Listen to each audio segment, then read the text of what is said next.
Today marks the second month since I escaped from the most fucked up cult you have never heard of. Well, I guess that is how cults work. They officially referred to themselves as the third reincarnation of the king, TRK for short. The TRK lived in the deep wilderness of Utah.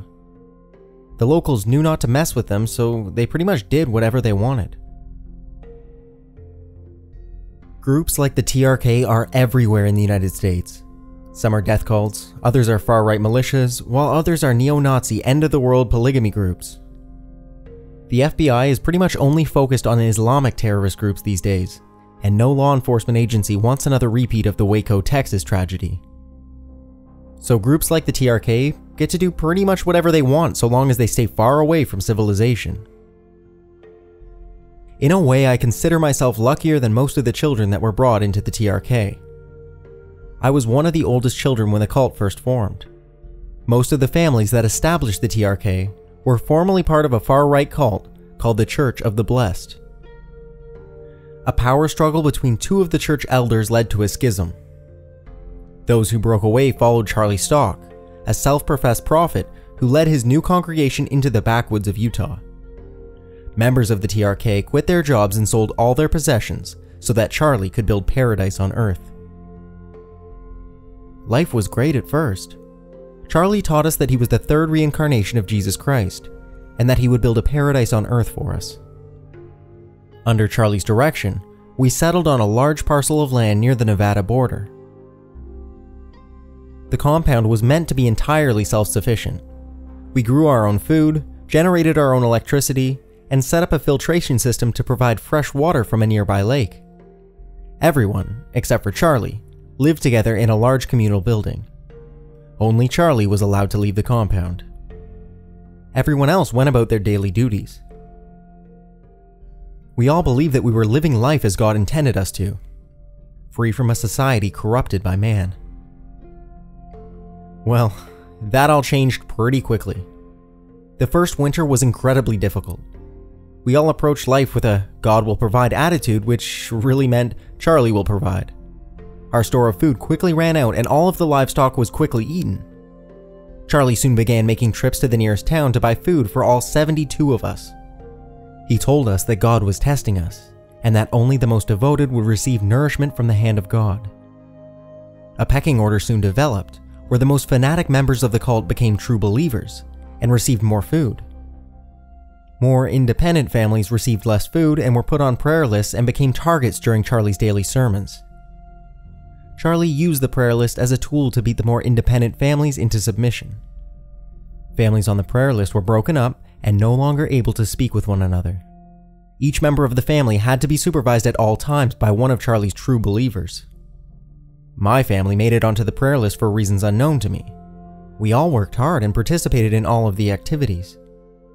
It is likely we just weren't fanatic enough, and Charlie wanted to make examples of us. Winter soon passed and we were able to plant crops once more. Charlie bought more livestock for the farm and declared that money was the work of the devil, and that from this point on, we would be completely self-sufficient. I suspect that most of the money ran out and Charlie was just making excuses. There likely wasn't that much money to begin with. Most of us were lower middle class and didn't have much to give to the cause even after selling all we owned. This is when I first started to have doubts about this whole paradise on earth bullshit that Charlie was feeding us every day. Although, I had to keep my thoughts to myself because my family was still on the prayer list. The situation deteriorated further as our crops began to fail and our livestock became ill. We lived on rice and beans that was left over from the food Charlie had bought during winter. Charlie responded with 7-hour sermons where he claimed that the devil was among us. He anointed a group of fanatical young men as the King's Zealots. They were basically Charlie's henchmen. They got to eat at Charlie's table during supper, and a special building was built for them to live in. Families were forced to work 8-hour days in the fields under the close scrutiny of the Zealots. Most of the crops died before harvest arrived. None of us were farmers. We really had no clue what we were doing. We would have to weather the coming winter with a dwindling supply of rice, beans, and potatoes. Most of the livestock had been slaughtered and eaten by that point. I remember seeing the misery written on most of the family's faces. Everything changed for the worst when the zealots caught a family trying to escape. Charlie announced that he had discovered the devil in our community. The mother and father were to be stoned to death, and the children would be adopted by other families. Charlie instructed us all to collect stones from the lake, and we all had to watch as the zealots tied the condemned to a tree. The zealots handed out stones for all of the men and instructed them to begin stoning the mother and father. I vaguely remember my father refusing and calling out to Charlie that this was murder. The next few moments seemed to blur together as I heard Charlie command the zealots to tie my father up with the other two. He then commanded the men to begin stoning. For a moment, no one moved, and I thought that reason might finally prevail over this insanity. Then one stone flew and hit the woman in the shoulder. She screamed out to Charlie for mercy, but he only laughed and told us that he could see the devil in the three of them. He screamed for everyone to kill them before the devil could infect anyone else. The stones flew freely, and I watched in horror as they connected with my father. A large stone smashed into his chin, and I saw him spit broken teeth out of his mouth. My mother cried out and attempted to run to my father's side. A zealot picked up a stone and carefully aimed it at my mother. The stone hit her in the temple, and she fell limply to the ground only feet from my father. Only my father remained conscious. The muscles in his neck bulged as he attempted to break free from his bonds. Charlie, with a wide smile on his face, walked up to my father with a large rock in his hand. He loudly declared to the entire group that these stones were the tool of God to cast Satan out of our community. He raised the rock high and brought it down upon my father's head with a sickening crunch. Charlie ordered that the bodies be left where they were as a reminder that there was no place in this community for the devil. That night, 2 families were caught trying to escape. I can still hear their shrill screams and Charlie's maniacal laughter in my nightmares. Charlie now called his zealots his apostles and declared that the rest of us lived in sin. Only Charlie and his 12 apostles were allowed to eat from the winter store of food. Everyone else had to fend for themselves. Many of the women began sleeping with the apostles so that they could have access to the food. Others lived off roots, bark, and what little food Charlie handed out after his sermons. 9 people died of starvation that winter, and 4 more were executed when they were caught stealing food or trying to escape. Only 47 of us were left in the TRK. Charlie had established his own little fiefdom with his lords and peasants. 34 of us toiled from sunup to sundown, doing whatever task Charlie or the apostles commanded of us. Usually, we spent our time in the fields trying to scratch out a living from the soil. Only Charlie, his apostles, and maybe a few of their wives still believed that they were creating a paradise on earth.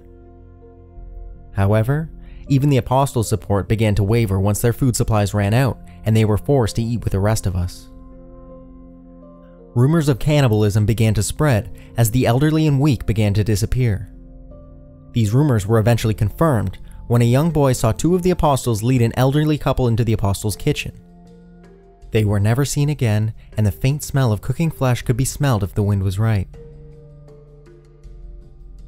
One morning, on my way to fish at the lake, I stumbled upon a secret conversation among 2 of the apostles. I heard one say to the other, "The king plans to end it soon. Says God is calling him and his apostles back to heaven." "What do you mean? And what?" "God is calling us back to heaven. We must answer that call and join the fallen." "You don't really believe this shit. I'm not going to die for that crazy asshole. It was good for a while, but shit has gotten bad. I'm out of here. You can stay if you want." A struggle ensued and one of the men was knocked unconscious. The other man dragged his body into the lake and set off in the opposite direction from the compound. At that moment, I had to make a decision. Head back to the camp and meet certain death, or secretly follow the rogue apostle and hope that he knows how to get back to civilization. It was an easy choice. I had been through too much to feel guilty about leaving the others behind to their fate. My family was dead, and I am no hero. I was going to get out of this alive or die trying. I stayed as far as possible behind my fellow escapee. He seemed to have sustained an injury during his struggle and moved very slowly. By the second day, his pace had slowed to a crawl, and it became difficult to stay far behind him. Pangs of hunger gnawed at my stomach, and my head pounded from thirst. I decided to confront the apostle after he had stopped moving completely. I needed water if I wanted to make it out alive, and he was sure to have some. He attempted to stand when I emerged from the brush, but I put my foot on his chest. I instantly recognized him as the apostle who had thrown the stone that killed my mother. Thoughts of revenge crossed my mind, but I quickly pushed them away. This guy was not going anywhere. A large gash on his neck looked infected. He likely wouldn't make it through the night.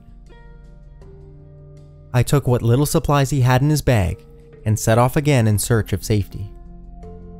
I reached a small country road later that night, and hours later came upon a main road. I flagged down a vehicle which promptly drove me to the police station.